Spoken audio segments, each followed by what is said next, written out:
Youths in Benue State are worried that the African way of life is vanishing due to Western influence. They're worried that most cultures in Nigeria are endangered and called on the government to address the trend. Well, for a long time, what I knew about our people was mainly the New Yam Festival.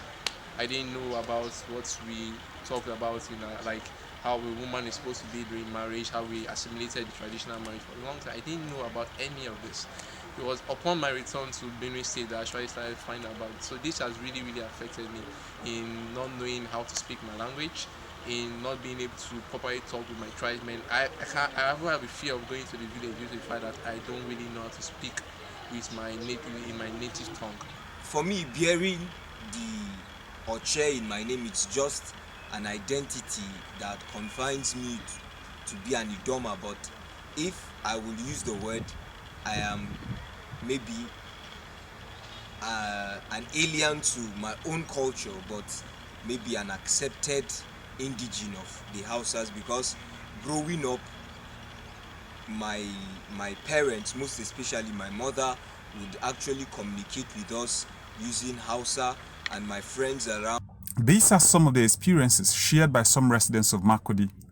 They are worried that they cannot fit into their own cultures, no thanks to their upbringing in places far from their ancestral homes. The aspect of culture most affected is language. The residents feel native languages are not given adequate attention as channels through which cultures are transferred from one generation to another. I grew up in an environment where it's dominated by the Hausas. Then in my house, in my family, we were speaking English, more of English and Hausa alone. But my dad will always scold us.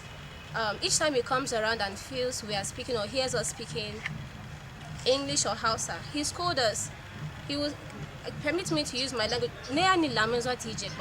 Sometimes he has always said it, and that has always sunk in us. With that, we got to learn how to speak our language through my father, because my mom was also speaking that language with us. It's not taken. Indigenous language may go down, except otherwise, if we arise and begin to provide materials so that it will become enough, can be printed, can be taught in school. Like in my school in those days, we were taught how to read, even in primary school, in our languages. So I think if that is put in place, we'll go a long way to helping the situation. Most importantly, they say that parents can play a good part in training the young ones to preserve the languages they inherited from their forebears. Believed that culture cannot be separated from language. And when we look into what is happening to our culture in Africa, we discover that many things have actually entered into our culture. When you look into how our people speak, even their dialect or language. The English, French, and other European languages are gradually taking the places of many African languages. In Nigeria, the Pidgin English, an adulterated form of the English language, may soon take the place of our indigenous languages if a deliberate policy is not enforced to save the situation.